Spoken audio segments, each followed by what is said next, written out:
Salut, bienvenue. Vas-y, prends-toi un siège vite, installe-toi bien confortablement. On allait tout juste commencer la session de lecture et il manquait plus que toi. En plus, je pense qu'aujourd'hui ça va te plaire, parce que c'est les aventures de Zadig.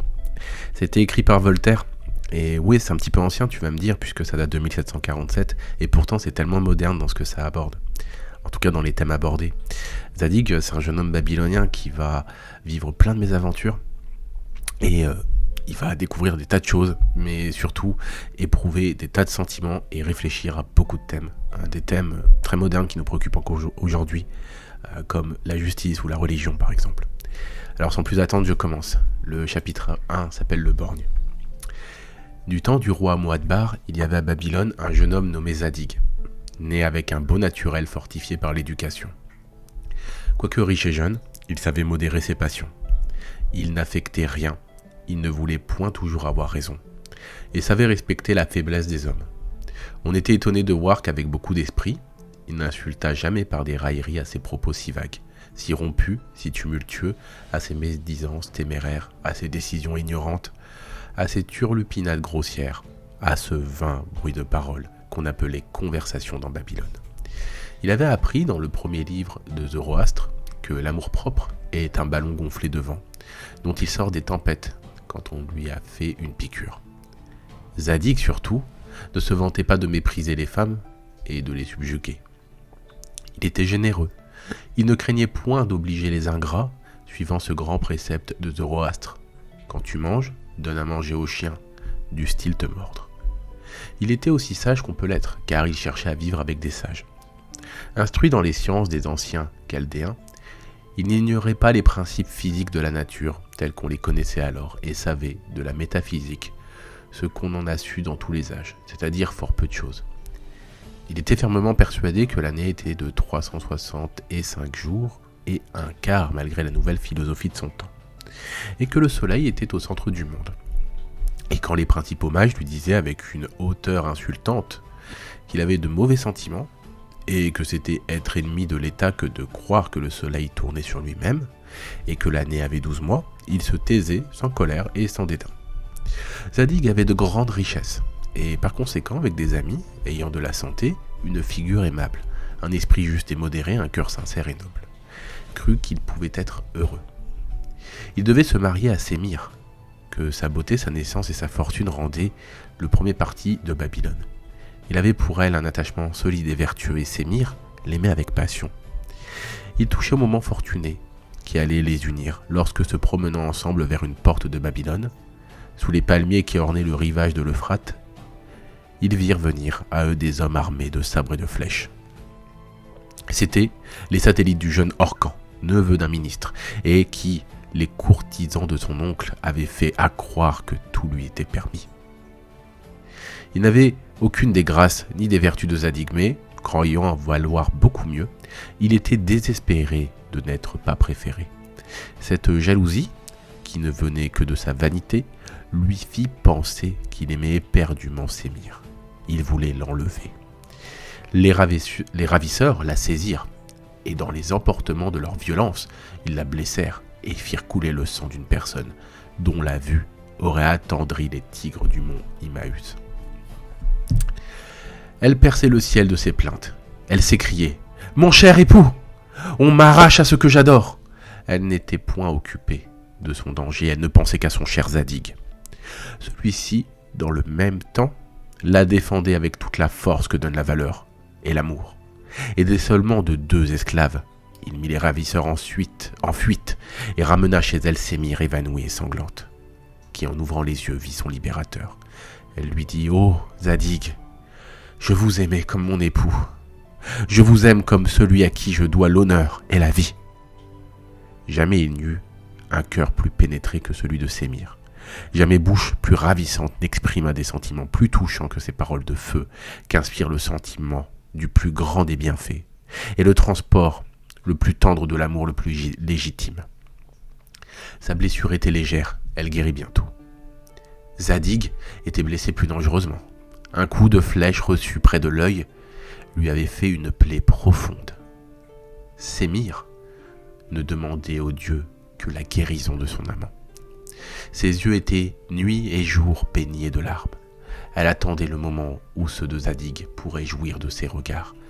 Mais un abcès survenu à l'œil blessé fit tout craindre. On envoya jusqu'à Memphis chercher le grand médecin Hermès, qui vint avec un nombreux cortège. Il visita le malade et déclara qu'il perdrait l'œil. Il prédit même le jour et l'heure où ce funeste accident devait arriver.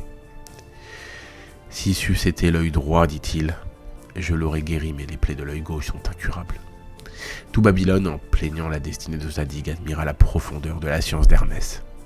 2 jours après, l'abcès perça de lui-même. Même Zadig fut guéri parfaitement. Hermès écrivit un livre où il lui prouva qu'il n'avait pas dû guérir. Zadig ne le lut point, mais dès qu'il put sortir, il se prépara à rendre visite à celle qui faisait l'espérance du bonheur de sa vie, et pour qui seul il voulait avoir des yeux. Sémire était à la campagne depuis 3 jours. Il apprit en chemin que cette belle dame, ayant déclaré hautement qu'elle avait une aversion insurmontable pour les borgnes, venait de se marier à Orcan la nuit même. À cette nouvelle, il tomba sans connaissance. Sa douleur le mit au bord du tombeau. Il fut longtemps malade. Mais, enfin, la raison l'emporta sur son affliction, et l'atrocité de ce qu'il éprouvait servit même à le consoler.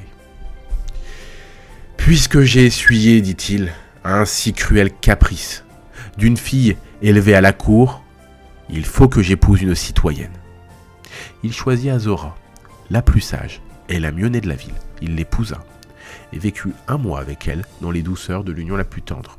Seulement, il remarquait en elle un peu de légèreté et beaucoup de penchant à trouver toujours que les jeunes gens les mieux faits étaient ceux qui avaient le plus d'esprit et de vertu.